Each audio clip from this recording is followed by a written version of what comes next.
And in my eyes, Harley Race is always going to be the most respected human being ever to walk that aisle, as I used to say.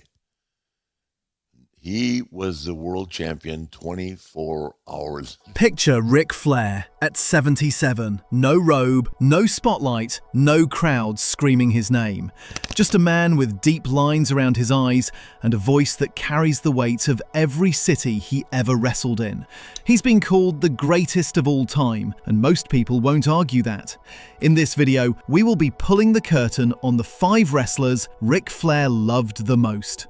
Here's what doesn't get talked about enough. Even the Nature Boy had men he looked up to, men he leaned on, men he genuinely loved. And at 77, with some of those men already gone, he's starting to name them out loud. This is the story of 5 of those men. Not a highlight reel, more like a confession from someone who knows exactly how little time is left. Number 5, Harley Race. Harley made me. 3 words. Flair has said them more than once, in more than one interview, across more than one decade.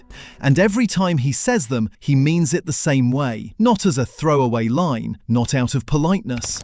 Harley Race made Ric Flair, and Flair has never forgotten it. To understand what that means, you need to understand what Harley Race was.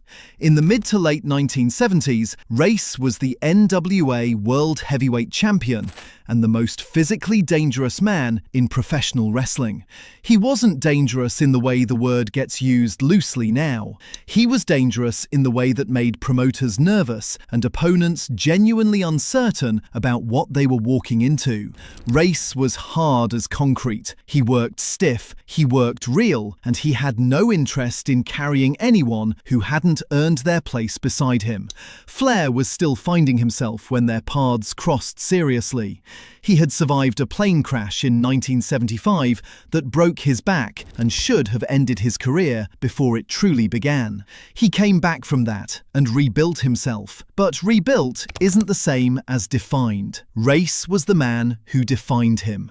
Their matches weren't exhibitions, they were tests. Race would hit you for real, put you in positions where you had to figure things out under pressure. And if you couldn't handle it, the crowd would know before you did. Flair handled it. More than that, he thrived inside it. What Race gave Flair wasn't just toughness, though it was that too. He gave him a blueprint for what it meant to carry a world championship with actual authority. Not just wearing the belt, but commanding the room. Race walked into an arena and the air changed. Flair watched that and absorbed it, then made it his own in a way that fit his personality rather than copying Race's. Their matches in the late 1970s and into the 1980s were brutal and honest. Race won the NWA title 8 times. Flair eventually surpassed him in nearly every measurable category, but Flair has never positioned himself above the man who made him. Even now, at 77, talking about Race, who passed away in 2019, there's something that sounds almost like reverence, like a student who became the greatest in the world and still gives credit to the teacher who refused to go easy on him. That teacher is gone now. The foundation Race built is all that remains. Number 4, Ricky Steamboat. With Steamboat, it was just there. That's Ric Flair talking. And if you don't spend much time around wrestling, you might hear that sentence and think it sounds underwhelming. It's not. From a man who built his entire career on the art of making things feel bigger than they were, calling something effortless is the highest possible compliment. Flair didn't have to manufacture anything with Ricky Steamboat. The chemistry was already in the room before the bell rang. What they produced together in 1989 was something the wrestling world is still trying to explain. 3 matches across Chi-Town Rumble in February, Clash of the Champions in May, and Wrestle War in May. All 3 for the NWA World Heavyweight Championship. All 3 operating at a level that most wrestlers spend entire careers chasing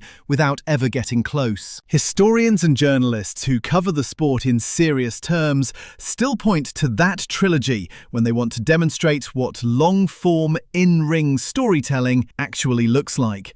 Not because the matches were violent or surprising or built on some unexpected twist, but because they were honest. Every sequence earned the next one.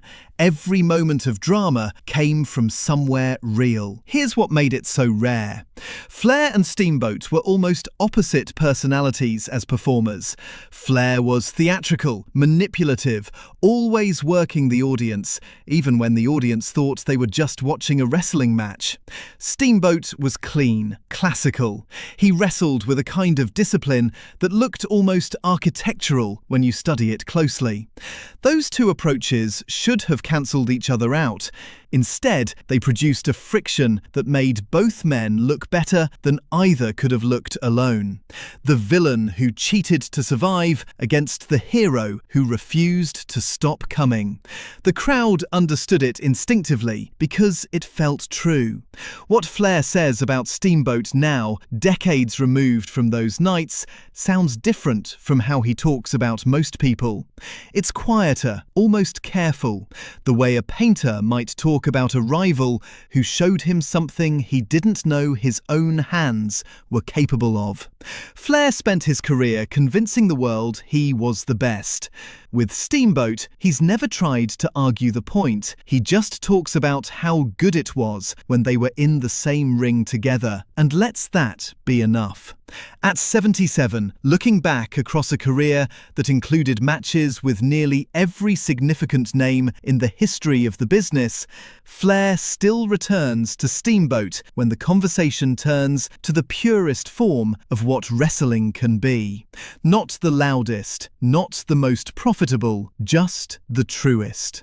That says something about what those three matches actually meant to him. Underneath the records and the replays and everything else, the business eventually puts on top of a thing to make it legendary. Steamboat gave him the matches. The next man gave him something he needed even more: a brother. Number 3, Arn Anderson. There's a moment Flair has talked about that doesn't involve a match, a title, or a crowd. It involves a phone call. After years of distance between them, Arn Anderson reached back out to Flair. And Flair, a man who has spent 5 decades performing toughness for a living, said it made him cry. Not misty, not emotional in the polished way people get emotional in interviews. Actually cry. To reconnect and have a private moment, he said. It made me cry. I was that happy to hear back from him. Think about what it takes to make Ric Flair cry over a phone call. Arn Anderson was never the world champion, never the man whose name headlined the biggest cards, or whose face sold the most tickets. In the Four Horsemen, that was always Flair's role. Arn was something harder to define, and for that reason, something harder to replace. He was the enforcer, the one who made everything feel real. When Arn Anderson was standing next to you, the threat was credible. When Arn Anderson was against you, you understood the stakes without needing them explained. But the thing Flair has always returned to when he talks about Arn isn't the professional credential. It's the texture of what it meant to share a life with someone for that long. The Four Horsemen years weren't just a wrestling angle. They were years of airports, rental cars, locker rooms, small towns, long nights, and the specific kind of closeness that only comes from spending more time with someone than you spend with your own family. Arn was inside all of that, not as a co-worker, as a constant. There's a version of this story where two men who spent that much time together eventually wear each other down. The wrestling business is full of those stories. Relationships that were genuinely close until the road ground them into something resentful. Flair and Arn had their distance. Time passed. Things went unsaid. The gap between them wasn't loud or dramatic, just the quiet kind that accumulates when two people stop being in the same orbit and never quite figure out how to close the space that opens up. The phone call closed it. What makes that detail so specific to where Flair is now, at 77, is what it reveals about how he measures the value of people. He doesn't measure it by how good the matches were, or how much money they drew, or how how many times their names appeared on the same marquee. He measures it by whether the person is still standing beside him after everything. Arn Anderson is. After the Horsemen ended, after the WCW years dissolved, after all the business that happened between, Anderson came back. And Flair, who has been through more loss than most people can count, felt what that was worth. Not every bond in wrestling survives the business. The ones that do tend to be the ones built on something deeper than the work. What Flair and Anderson had was one of those. You don't cry on a phone call for someone who was just a colleague. Anderson was his brother. But the next man on this list is the one Flair calls the greatest worker who ever lived. Number 2, Shawn Michaels. March 30th, 2008. Orlando, Florida. WrestleMania 24. Ric Flair was 59 years old and walking into what everyone in that building understood was the last match of his career. The stipulation was simple and brutal. One more loss and he was done, forced into retirement. The man Vince McMahon put across the ring from him that night was Shawn Michaels, and that choice was not accidental. Michaels had spent the weeks before that match cutting promos that were almost uncomfortable to watch, not because they were over the top, but because they weren't. He talked about Flair with genuine tenderness, with the kind of specific respect that doesn't come from a script. He told Flair he loved him. He also told him he was going to beat him. And then he walked into that arena and did exactly what he said, in a match that Flair has since described with a word he doesn't use loosely: perfect. It's not arguable anymore. Shawn is the greatest worker in the history of our business. That's Ric Flair saying that. A man who worked with Race, Steamboat, Dusty, Funk and Sting across 6 decades. A man with more first-hand evidence than almost anyone alive about what greatness inside a wrestling ring actually looks like. When he says not arguable, he's not performing modesty or paying a compliment for the cameras. He's making a statement he's prepared to defend. What Michaels did that night goes beyond having a great match. He carried the emotional architecture of the whole thing. He built the crowd's feeling for Flair across 30+ minutes, pushed them towards something that felt real, and then delivered the ending with a weight that a lesser performer couldn't have manufactured. The final sequence, Michaels down on one knee, mouthing, "I'm sorry, I love you," before the superkick landed, was the kind of moment that only works if every single thing before it was earned. It was. Every bit of it. Here's the part that matters most when you think about what Flair actually received that night. Michaels was 42 years old in 2008, still completely at the peak of his abilities, and he chose to use that night to make someone else's story the only story. He didn't take shortcuts. He didn't look for his own moment inside the match. He gave the whole thing to Flair. That is genuinely rare. There are plenty of great wrestlers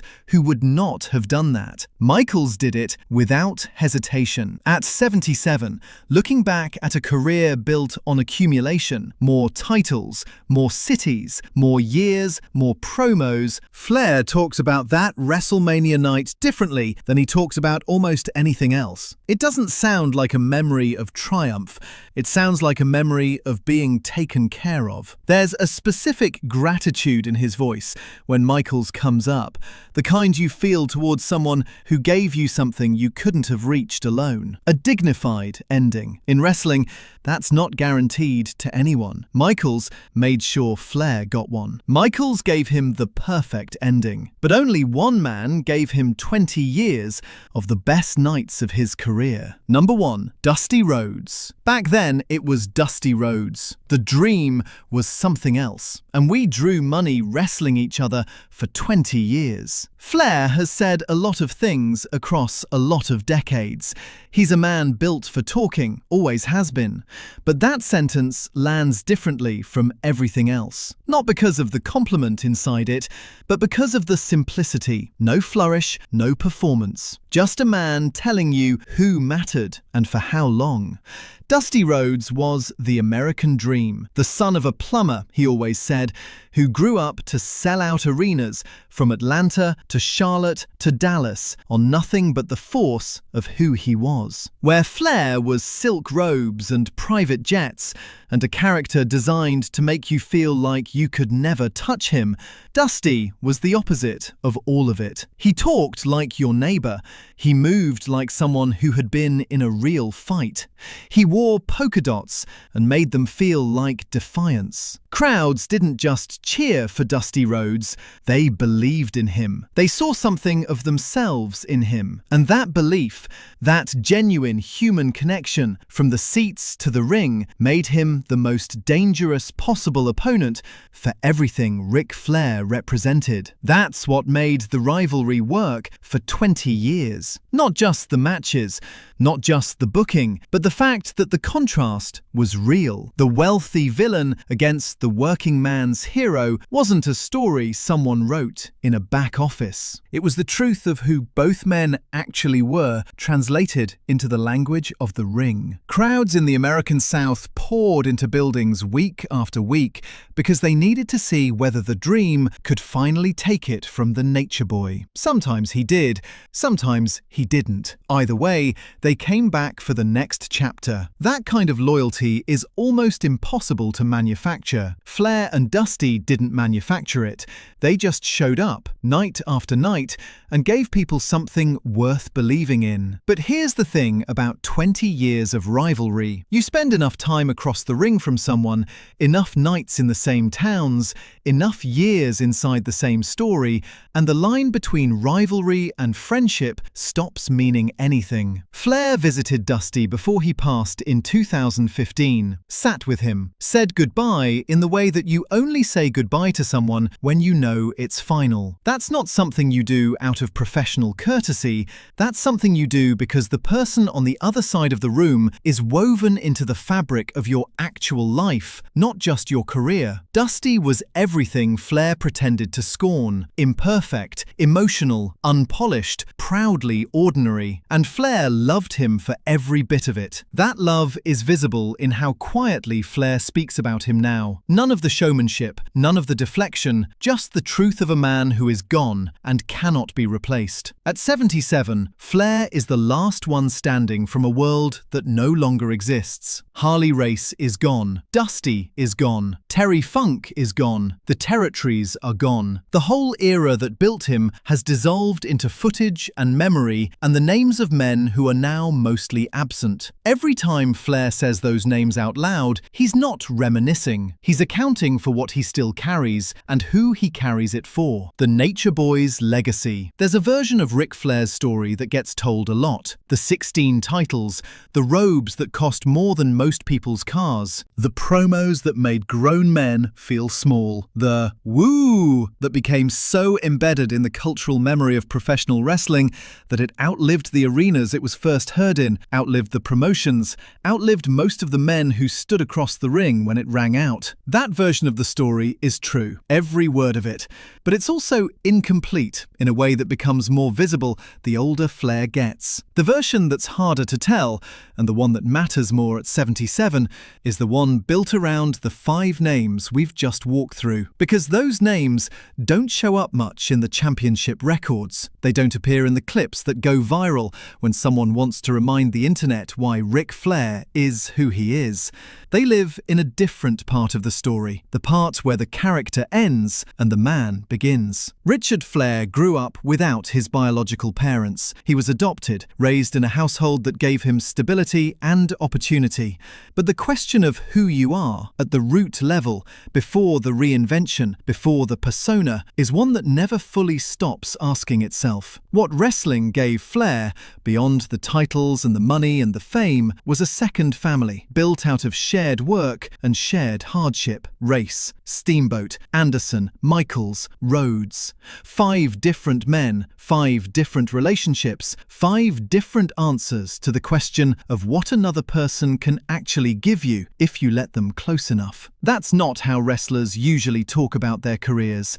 The business runs on competition and ego and the unspoken understanding that everyone in the locker room is chasing the same limited limited number of spots at the top. Warmth is not the dominant currency. Trust is hard won and easily lost. The fact that Flair, a man who lived inside that system for 5 full decades, can point to 5 men and say, these are the ones who mattered, without hedging, without qualifying, without performing, is something worth sitting with. Think about what it costs to say, Harley made me, when you're the man the world calls the greatest of all time. That sentence requires a kind of honesty about your own origins that most people in Flair's position would resist. It's much easier to let the mythology do the work, to let people assume you arrived fully formed, that the genius was always there, waiting to be recognized. Flair doesn't do that with race. He gives the credit directly, plainly, without softening it. He says it the way people say things when they've stopped caring about protecting the image. The same honesty runs through everything he said about Shawn Michaels, admitting that Michaels carried him through WrestleMania 24, that the match was what it was because of what Michaels brought to it, is not the move of a man still guarding his reputation. It's the move of a man who has put the reputation down and picked up the truth instead. Flair knows exactly what his legacy is. He doesn't need to inflate his role in that night to protect it. So he tells you what actually happened. Michaels was better. Michaels made it work. And Flair is grateful, genuinely and openly, in a way that the younger version of himself probably couldn't have managed. There is something about age and loss that does this to people, not to everyone. Some men get smaller as the years go, tighter, more defensive, more invested in the version of themselves the world holds in its memory. But some men get more honest. The titles stop mattering as the primary metric. The box office numbers fade. What's left is the texture of the actual experience. Who was in the room? Who showed up when it was hard? Who you were when no one was watching? Flair is in that second category. You can hear it when he talks about Arn Anderson and the phone call that made him cry. That story doesn't help his legend in any commercial sense. It doesn't remind anyone of a great match or a memorable promo. It's just a private moment between 2 old men who found their way back to each other after too much time apart. The reason Flair tells it anyway, the reason he doesn't keep it tucked away somewhere more guarded, is because at 77, that moment matters more to him than most of the things the world remembers him for. The wrestling business is not gentle with its people. It takes enormous physical tolls that accumulate quietly over years and then arrive all at once. It takes personal tolls too. The missed birthdays, the dissolved marriages, the children who grow up with a father who was always somewhere else, doing something that seemed more urgent. Flair paid all of those costs. Some of them he's talked about publicly, some of them live in places he keeps private. But none of that is what defines the man when you watch him talk about these 5 men. What defines him there is gratitude. Specifically, the kind of gratitude you feel for people who stayed. The wrestling world produces a lot of acquaintances and very few actual relationships. The road is good at filtering those 2 things apart. Harley Race stayed in Flair's heart even after their active years together ended, because what Race gave him was foundational in a way that doesn't wear off. Dusty Rhodes stayed because 20 years of shared history doesn't dissolve just because the rivalry does. Arn Anderson stayed because brotherhood, when it's genuine, survives even the silences. Steamboat stayed because there are certain collaborations that mark you permanently and won't let you forget them. And Michaels stayed because there are some gifts so large that you spend the rest of your life understanding what was given. At 77, Flair carries all 5 of those men with him. Some of them are gone now, which means he carries them in a different way than before. Loss changes the weight of love. It makes it heavier in some ways and simpler in others. When Dusty was alive, the relationship had all the complexity of a living thing, the history, the friction, the unfinished business that always exists between people who matter to each other. Now, it's something cleaner. Flair doesn't have to navigate it anymore. He just just holds it. What Dusty meant to him is settled now, fixed in place, no longer subject to revision or misunderstanding or the ordinary damage that time does to relationships that are still ongoing. There's grief in that, obviously, but there's also a kind of clarity that only comes after the loss. Flair knows what Dusty was to him, completely and without ambiguity. He knew it before, but grief has a way of removing the noise and leaving just the signal. The same is true of race. Harley passed in 2019, the man who told a young Ric Flair that nothing was going to be given to him, who put him in matches where the only way out was to be good enough, is gone. But the thing race gave him, the belief that he could carry the world title like it actually meant something, that's still in every match Flair ever called great, still in the way he holds himself when he talks about the business. You can't take back what someone built into you. Race built something into Flair that outlasted Race himself, which is the most honest measure of what a teacher leaves behind. Flair has outlasted so much. The territories he worked in are gone. The NWA, as he knew it, is a different organization now. WCW is gone. ECW is gone. The version of WWE he came up in has transformed so completely that the promotions share a name more than a culture. The men he loved most are becoming a shorter and shorter list of the still living, and Flair himself has been to the edge more than once. The plane crash before any of the titles came, the heart that stopped in 2000, the health emergencies that have come more frequently as the years have piled up. He's still here. That fact is not small. Not everyone who goes through what Flair has gone through comes out the other side still talking, still showing up, still willing to sit down in front of a camera and be honest about what mattered and who mattered. Some men close off, some go quiet, some spend their final chapter protecting the myth at the expense of the truth. Flair has chosen something different. He's chosen to account for things, to say out loud who made him, who carried him, who he loved, and why. That choice, made at 77, after everything, is its own kind of courage. There's a line from the way Flair talks about Dusty Rhodes that stays with you once you hear it. The dream was something else. Not the most technically complex wrestler, not the most physically gifted, not the man who had the most titles, or the most mainstream crossover, or the most sophisticated character. Just something else. Something that can't fully be described in the language of records and accolades, because it lived in a place those measurements can't reach. You could say the same about all 5 of these men and what they were to Flair. Not just great wrestlers, not just colleagues or rivals or business partners. Something else. Something that required a lifetime to understand and requires honesty to say out loud. At 77, Ric Flair is saying it. 5 names, 5 relationships that outlasted the robes, the championships, the arenas, and, in some cases, the men themselves. The real story of the Nature Boy was never about what he won. It was about who was in the room with him when it happened. Conclusion. 5 men, 5 different kinds of love. 1 lifetime spent in a world most people only ever watch from the seats. At 77, Flair isn't counting title reigns anymore. He's counting the people, the ones who built him, the ones still standing, and the ones he carries now only in memory. Which of these 5 names surprised you most? Drop it in the comments below and subscribe so you don't miss the next one.